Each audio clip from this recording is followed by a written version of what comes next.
So, Jai Hind to everyone. In the lecture series of software project management, in the last lectures, we have discussed certain different categories of what do you mean by the software, what are the different categories of the software, how we can have the move on of the movement of the software process, how they are in acquiring our daily life, how the project's model has been there. We have discussed about the cycle also. And in the same process, today we'll start our new topic that is the software process and its model. Software, you well very much aware that thing that there are two categories of software as well as the hardware. The software is something we are trying to generate with the help of the with the help of certain machine, and we are doing certain coding, and on the behalf of that coding we are giving certain instructions, and that instructions is acquired by the machine which is giving certain output. That is basically, we can say, it's a kind of a software. So what is a software process? If I talk about it in a layman language, it's a structured set of activities required to develop a software system. So definitely वैसे मैंने कहा, हम कुछ coding करते हैं, कुछ हम targets assign करते हैं, कुछ उन्हें हम काम बताते हैं, कुछ हम उन्हें एक्टिविटीज डिफाइन करते हैं. उससे क्या होता है आपका, it has the combination of those activities which is a flow of the software process. So definitely it consists of the various stages that ensure the software meets user requirements and the functions correctly throughout the life cycle. So वो process आपका ऐसा होना चाहिए software का जो definitely आपके user के requirements को फुलफिल भी करे, और फुलफिल करने के बाद जो टारगेट, जो काम हमने असाइन करा है, जो आउटकम हमें चाहिए, वो आउटकम भी आपका प्रॉपरली वो दे सके. So that is why we have to choose a proper software process by which we can get all both these things.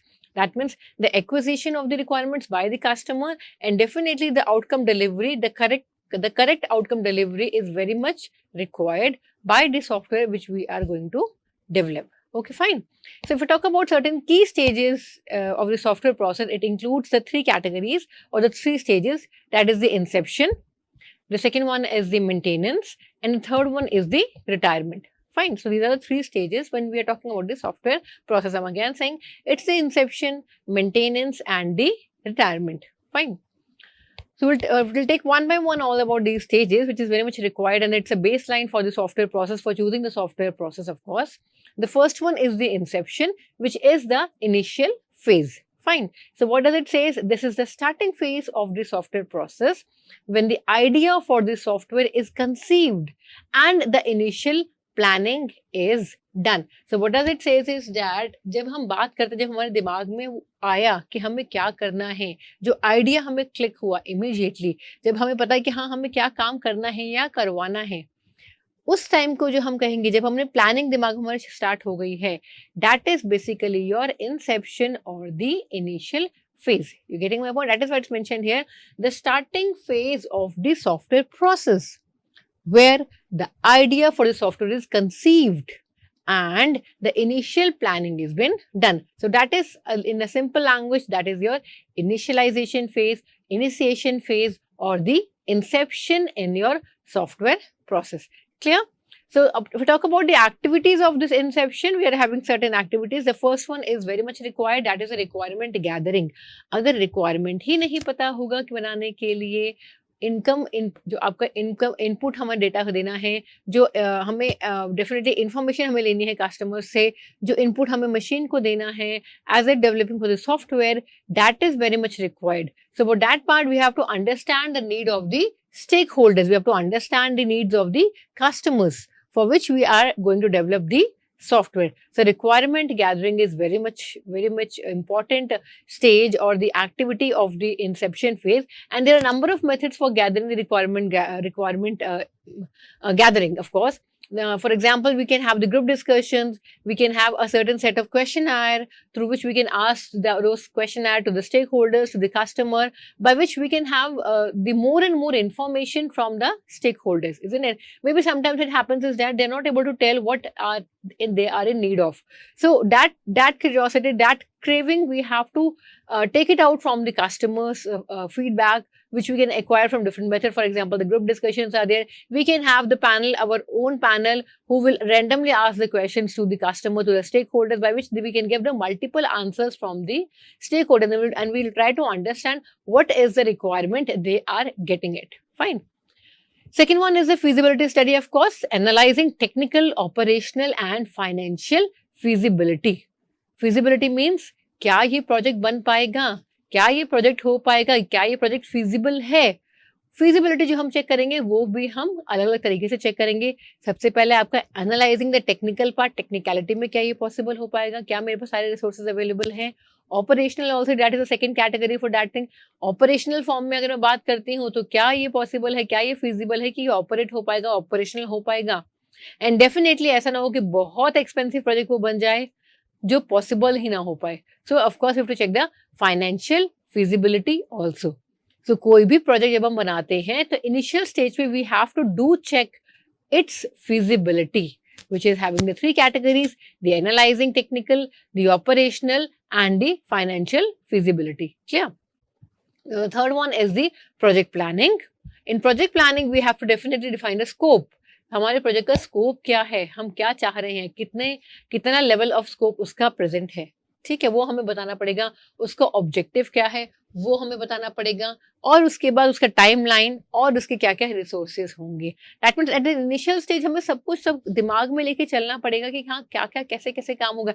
Eight the initial stage we have to identify all these points because we have to develop. अभी हम initial stage पे जहां पर भी हमें लगता है कि हाँ यहाँ पर दिक्कत है तो हम वही कि हम इस प्रोजेक्ट को वहां छोड़ सकते हैं.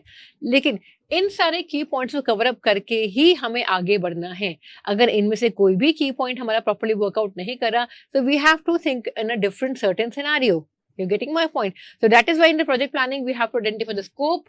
कितना स्कोप है, पता चले इस प्रोजेक्ट का स्कोप ही नहीं है, एक छोटे से प्रॉब्लम को वो रिजॉल्व कर रहा है और वही का वही वो खत्म हो जाता है. No, it should have a broader scope of course. Objective clarity होनी चाहिए, टाइमलाइन क्लैरिटी होनी चाहिए एंड रिसोर्सेज भी हमें क्लैरिटी में होने चाहिए.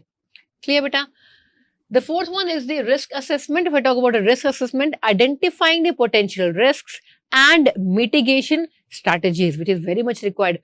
कोई भी आपके रिस्क वगैरह हैं वो डेफिनेटली वो रिस्क हम इनिशियल लेवल पे आइडेंटिफाई कर लें ताकि आगे जब वो रिस्क हमसे टकराए तो हम उस रिस्क को देखने के लिए, उसको झेलने के लिए हम तैयार रहें. We should have a backup plan for every risk and definitely risk is always there in our life also, in developing the software also. हर जगह रिस्क तो अवेलेबल है ही है. आप कहीं भी कुछ भी कर लें रिस्क तो रहेगा ही रहेगा. बट येस, अगर हम पहले से ही प्लानिंग कर लेंगे, पहले से आइडेंटिफाई करें क्या क्या रिस्क हो सकते हैं, so we can have certain a backup plan for having that to handle that risk. Clear? Second one is the maintenance, that is the support and the enhancement phase. That is the second stage. First आपकी inception थी, second हमारी है आपकी maintenance, that is the support and enhancement phase. ठीक है? Once the software is deployed, it requires continuous updates and modification to keep it functional, secure and efficient. जैसे ही आपका software deploy हो जाता है डेफिनेटली हमारे पास नए नए अपडेट्स आते रहते हैं. मार्केट डिमांड बहुत ज़्यादा है, मार्केट की रिक्वायरमेंट बहुत ज़्यादा है, तो उसके रिक्वायरमेंट के अकॉर्डिंग हमें सॉफ्टवेयर को अपडेट भी करना है. तो definitely it is very much required to have the continuous updates and of course the modification to keep it functional, secure and efficient. Security breaches बहुत ज़्यादा हो रहे हैं, साइबर अटैक्स कितने ज़्यादा इस टाइम मार्केट में स्प्रेडेड हैं. तो डेफिनेटली उन सब चीज़ों को झेलने के लिए हमें मेंटेनेंस की रिक्वायरमेंट है ताकि वो हम उसे अपडेट रखें, अप टू डेट रखें. कहीं कोई दिक्कत है तो उसकी हम उस पर वहीं के वहीं हम साथ के साथ ही उसको मैनेज करना, जो उसकी दिक्कतें हैं उनको हम रिजॉल्व कर सकें. ठीक है बेटा? तो these phases include, first one is the corrective maintenance, that is the fixing bugs and errors. ठीक. Second one is the adaptive maintenance. Adaptive maintenance is updating software to work with the new hardware or the platform. Adapt करे, as the name declares, adaptive. जो adapt करे, so that is what's mentioned. Updating the software to work with the new hardware or platform. वो adapt करे उन hardware को, उन platforms को. ठीक है? Next is the perfective maintenance that says that enhancing performance and adding new features. नए नए फीचर्स ऐड होने शुरू हो जाएं, कस्टमर की रिक्वायरमेंट बढ़ती जा रही है, आज उसे ये चाहिए, कल उसको लगा छोटा सा अगर ये पॉइंट अगर हो जाए तो मेरा और सॉफ्टवेयर अच्छे से काम करेगा, तो वो हम एड ऑन्स कर भी सके आसानी से. ठीक है? Then is a preventive maintenance, improving software to reduce the future problems. यानी कि रिस्क आइडेंटिफिकेशन की जो हम बात कर रहे हैं, हमारा सॉफ्टवेयर इतना बढ़िया होना चाहिए कि वो जो है कोई भी दिक्कतें आए तब वो आपके जो फ्यूचर में कोई प्रॉब्लम आती है तो उसको वो मैनेज कर सके, रिड्यूस कर सके आपके फ्यूचर की प्रॉब्लम्स को, क्योंकि मेंटेनेंस रहेगी डेफिनेटली तो हमारा रिस्क जो है उसको हम दूर भगा सकेंगे। ठीक है, अगर मैं थर्ड कैटेगरी की बात, थर्ड स्टेज की अगर मैं बात करती हूँ, that is the requirement end of life phase. So this is the final phase where the software is phased out due to various reasons such as technological obsolescence, reduced user demand or high maintenance cost. So what does it mean? It is the end of the life phase. यानी कि यहाँ पर क्या है आपके definitely it's mentioned here that we are having the various reasons such as the technological obsolescence की कारण है, डिमांड आपकी यूजर की कम हो गई है, मेंटेनेंस कॉस्ट आपकी बहुत ज़्यादा हो गई है, तब उस टाइम पर हमें क्या करना पड़ेगा, उस सॉफ्टवेयर को हमें रिटायर करना पड़ेगा, अब उसको हम आगे यूज नहीं करेंगे. उसमें हम क्या करेंगे, जो हमारी की एक्टिविटीज इस केस में जब हम रिटायरमेंट ले लेते हैं सॉफ्टवेयर की, at that time we are having certain की activities, that is the data migration, transferring data to a new system. Data is very much a gold in a new generation, a new market gold it is, the data. तो उस data के usage से ही मैं आगे भी कोई नए software बनाने में या और कुछ चीज़ों को अडेप्ट करवाने के लिए I can use this data. तो definitely we will do the transferring of that data to a new system. ठीक है, next is the system decommissioning which is very much required. कोई उसका मिस यूज न कर ले. Shutting down the software and removing the dependencies. Shutting down the software. Software को अच्छे से शट डाउन करना है प्रॉपरली, और उसके बाद उसके जो उसमें डिपेंडेंसीज है उसको मुझे रिमूव करके उसको कंप्लीटली डीकमीशन मुझे कर देना है. ठीक है बेटा. User transition support, that is training users for a new system. Definitely अब क्योंकि हम नए सिस्टम की तरफ भाग रहे हैं तो हमें एक सपोर्ट चाहिए जो हमारे इन सब चीज़ों को डील कर सके. तो that is what mention here, training users for a new system.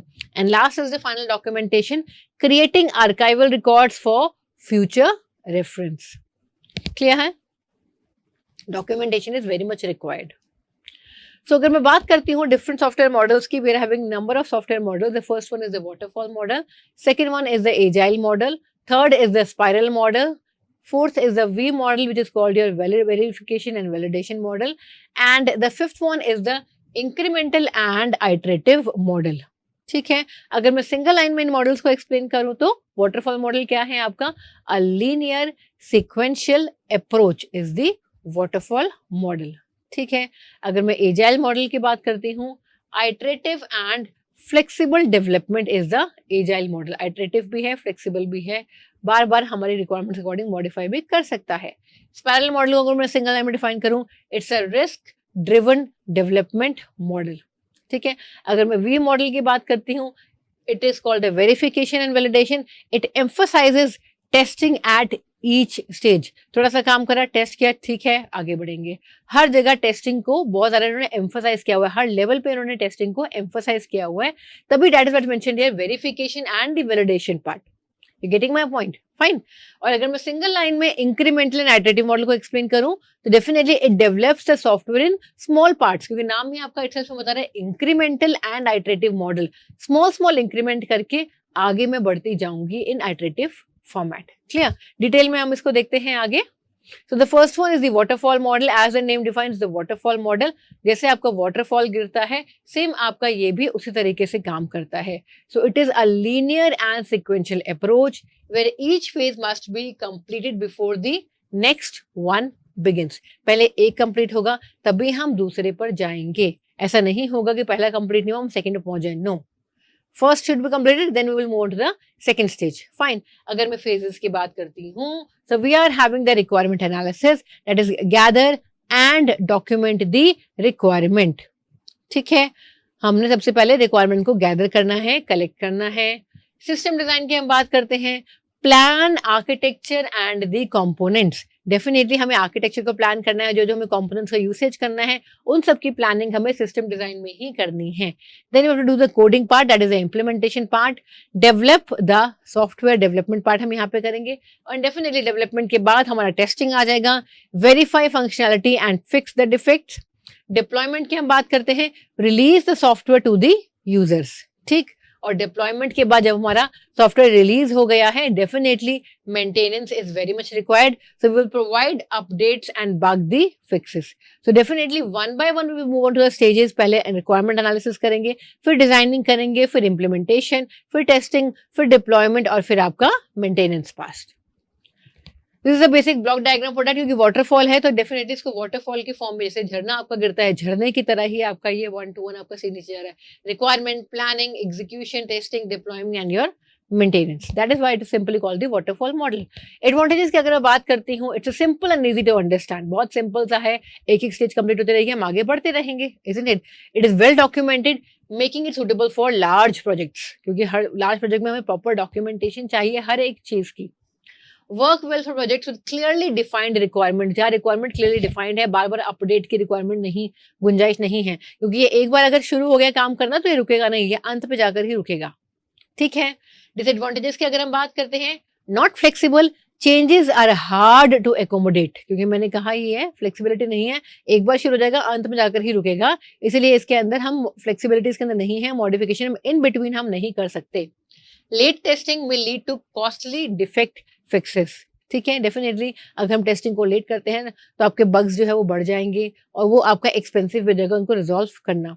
Not suitable for projects where requirements में चेंज, तो मैंने आपको कहा ये रिक्वायरमेंट तो आपको इनिशियल स्टेज पर ही अच्छे से क्लियर होनी चाहिए, तभी आप इस प्रोसेस मॉडल को आप अडाप्ट करके अपने प्रोजेक्ट को कंप्लीट कर सकते हैं।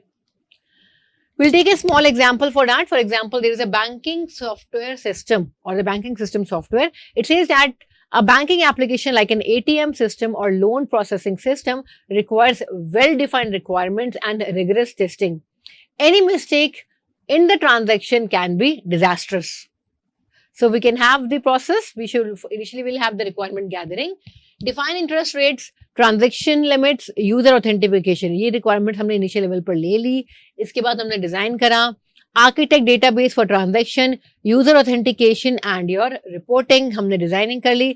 फिर इम्प्लीमेंटेशन करा, developers code the system, then we do the testing, the comprehensive testing for security and accuracy, then the deployment and the maintenance, system is released and maintained for your updates. ठीक है, हम क्यों use करें waterfall को? Waterfall की requirement क्यों है? जहां पर हम वहां यूज कर सकते हैं इसको जहां हमारे पास क्लैरिटी, हमारी स्टार्टिंग से क्लैरिटी है, ये नहीं कि बार बार अपडेशन पे हम काम कर सकते हैं। स्ट्रिक्ट रेगुलेटरी कंप्लायंस की रिक्वायरमेंट है जहां पर वहां उस वाटरफॉल को हम यूज कर सकते हैं। Changes after development are expensive and risky, इसीलिए वाटरफॉल को वही यूज करें जहां आपको पता है कि इसके अलावा मुझे जाना ही नहीं है कहीं पे, मेरा एक फिक्स सिनेरियो है, फिक्स रिक्वायरमेंट है, फिक्स इनटेक है मेरा, उसके बाद मुझे आगे कहीं जाना ही नहीं है। At that time we can use simply the waterfall model. ठीक है। Second one is the agile model, जो आज के टाइम पे बहुत ज्यादा यूज हो रहा है। It is an iterative and incremental approach focusing on flexibility and the customer feedback. मैंने थोड़ा सा काम किया, मैंने कस्टमर को दिखाया, उससे फीडबैक लिया, उसने कहा नहीं नहीं इसमें ये आप बदलाव कर दो। ठीक है, मैंने कहा okay fine, I have the I have taken your input from your side, I have the amendment in the software. तो मैं थोड़ा थोड़ा काम कर रही हूँ और उसके बाद उसमें इंक्रीमेंट भी कर रही हूँ काम करते करते। ठीक है। सो अगर मैं डायग्रामेटिक रिप्रेजेंटेशन की बात करूँ, same thing, we are having the requirement and the analysis, then the designing, then the implementation, then testing, then deployment, then maintenance. But definitely ये आपका repetitive process रहेगा। हम बार बार इसको काम को कर रहे हैं iteratively और इंक्रीमेंट कर रहे हैं, कस्टमर से हम बात कर रहे हैं और एंड में उसको हम आके यहाँ पर हम लॉन्च कर देंगे। अगर मैं फेजेस की बात करती हूँ, it's a life cycle, that is we are having the concept at initial level, defining the high level requirements, जो आपको सारी जितनी भी रिक्वायरमेंट्स है वो आपको यहाँ पर डिक्लेरेशन करनी होंगी। Iteration planning, prioritize the features, क्योंकि मैंने कहा हर एक छोटे छोटे काम को वो आइटरेटिवली करेगा। प्रायोरिटाइज कर लिया मैंने और मैंने पहले ये काम करके कस्टमर को दिखाया, उसने कोई अमेंड रहा है, मैंने वो चेंजेस करके एक और मैंने आइटरेशन को चलाया, फिर मैंने कस्टमर को दिखाया। ठीक है। Incremental development, develop a software in small functional unit. याद रखो बेटा, सॉफ्टवेयर में जब भी हम छोटे छोटे पार्ट्स की हम बात करते हैं, स्मॉल स्मॉल मॉड्यूल्स की हम बात करते हैं, उनको हम कहते हैं स्प्रिंट्स, यानी कि small functional units are called sprints. याद रखिए, आगे आप आने वाले लेक्चर्स में हम स्प्रिंट्स को ही कॉमनली यूज करेंगे, मैं बार बार वहां नहीं बताऊंगी कि ये फंक्शनल यूनिट्स हैं या स्मॉल मॉड्यूल है, स्मॉल पार्ट है। Sprints are basically the small functional units. Fine. Testing की हम बात करते हैं, Continuous testing during your development. Testing तो हमें करनी ही करनी है. Release and feedback, deliver working software and gather user input. Feedback तो बहुत जरूरी है आपका in your agile model. ठीक है. अगर मैं key agile framework की बात करूं, we are having a number of tools available for that thing. For example, it's a common tool that is a Scrum. Scrum uses the sprints 2 to 4 weeks for the development. मैंने एक sprint पे काम करना शुरू किया जिसने 2 से 4 हफ्ते में complete करके development के लिए हमें दे दिया. There is one more agile framework which is called your Kanban. Kanban क्या करता है? It focuses on continuous delivery with minimal delays. Kanban is also a kind of a tool जो agile framework पर ही काम करता है और वो continuous delivery करता है बिना आपके delay को रखते हुए. अगर मैं थोड़ा सा इसको बेसलाइन में बताऊं, Kanban is a kind of a board जिसमें हम हर सब कुछ लिख देते हैं इन्फॉर्मेशन. ये काम आपका चल रहा है, ये काम आपका होना है, ये काम आपका लैग कर रहा है. जब मेरी प्रॉपर इन्फॉर्मेशन सब चीजें अब क्लैरिटी में सबके पास होंगी तो डेफिनेटली आपके डिले होगा ही नहीं होगा. ठीक है, डिटेल में हम आगे देखेंगे इसको. Extreme programming that is XP, it emphasises frequent releases and the customer involvement. Definitely हमें जल्दी जल्दी रिलीज करना है, तभी हम जब हम एक्सपी की बात करते हैं, एक्सपी भी हमेशा हम we are taking the audience or the people who are having the very much good experience, जहां गलती की गुंजाइश होनी ही नहीं है, वहां पर हम XP प्रोग्रामिंग का यूज करते हैं. ठीक है बेटा. एडवांटेजेस की अगर मैं बात करूं, it's highly flexible to changing the requirements, faster time to market with frequent releases, encourage collaboration and customer involvement, जो बहुत अच्छी चीज है ताकि एंड में आके हमें दिक्कत ना हो. डिसएडवांटेज की अगर हम बात करते हैं, of course requires active customer participation. कई बार ये ड्रॉबैक भी होता है, कस्टमर कहता है मुझे बार बार क्यों परेशान कर रहे हो, आप बना के मुझे दिखा दो. Isn't it? Difficult to estimate cost and timelines, क्योंकि हम डेफिनेटली बार बार कस्टमर से हम फीडबैक ले रहे हैं. हो सकता है कॉस्ट आपके बहुत ज्यादा बढ़ जाए, आपका टाइम ड्यूरेशन भी बढ़ जाए, कुछ नहीं पता. Not ideal for projects with strict regularities requirement, definitely वो आपकी दिक्कत करता ही करता है. एग्जाम्पल हम ले लेते हैं. For example, we are having a mobile app development, for example a WhatsApp और an Instagram. It's a basic example for the agile methodology और agile model. It's a social media app, requires frequent updates based on the user feedback.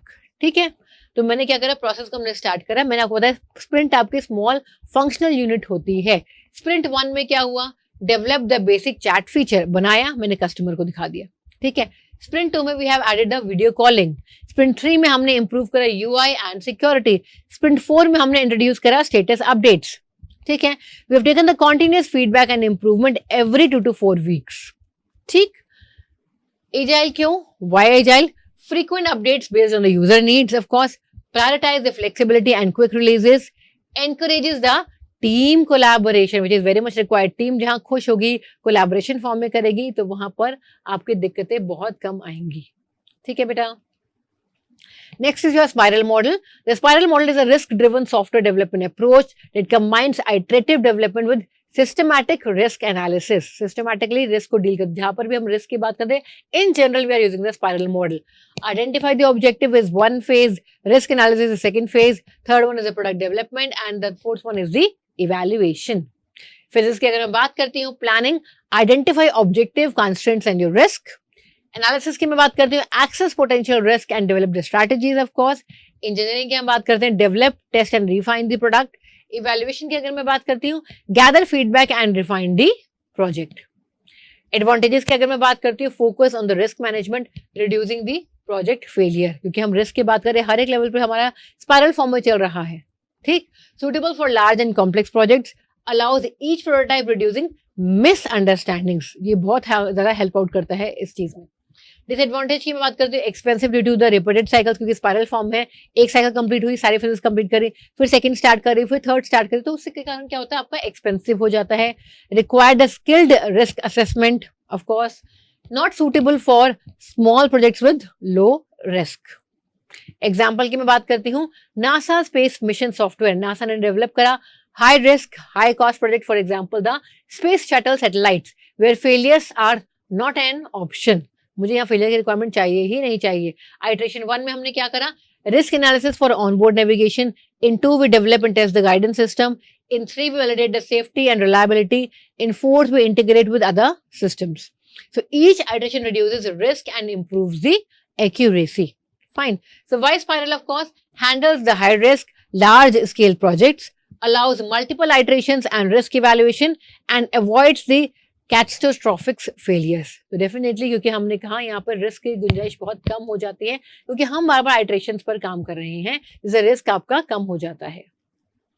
V model verification validation model, it's an extension of the waterfall model. थोड़ा सा extension है उसके अंदर. उसमें क्या है, हमने हर लेवल पर हम टेस्टिंग को लेकर आ गए हैं, integrating testing it into every development stage. जैसे कि रिक्वायरमेंट एनालिसिस में हम लिया एक्सेप्टेंस टेस्टिंग को, सिस्टम डिजाइन में हम लिया सिस्टम टेस्टिंग को, हाई लेवल डिजाइन में हम लिया इंटीग्रेशन टेस्टिंग को, लो लेवल डिजाइन में हम लिया यूनिट टेस्टिंग को, और एंड में हमने आकर आपकी इंप्लीमेंटेशन यानी कोडिंग कर दी. This is the model for the diagrammatic representation for that. Requirement design, this testing, system design, architecture design, modular design, unit testing, integration testing, system testing, acceptance testing, and we are having the coding at the baseline.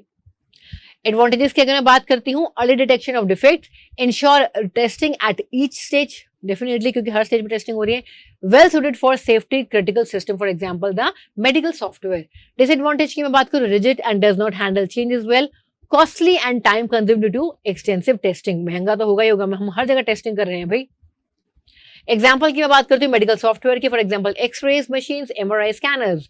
The hospital MRI machine software must be tested thoroughly for patient safely. Process की मैं बात करती हूँ, requirement analysis, defined precision levels, safety regulation. Design की हम बात करते हैं, create the system architecture. Coding की हम बात करेंगे, unit integration and system acceptance, ensure accuracy and safety.